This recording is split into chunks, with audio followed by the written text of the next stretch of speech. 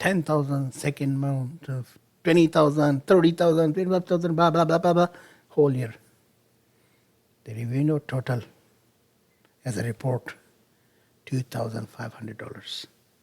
So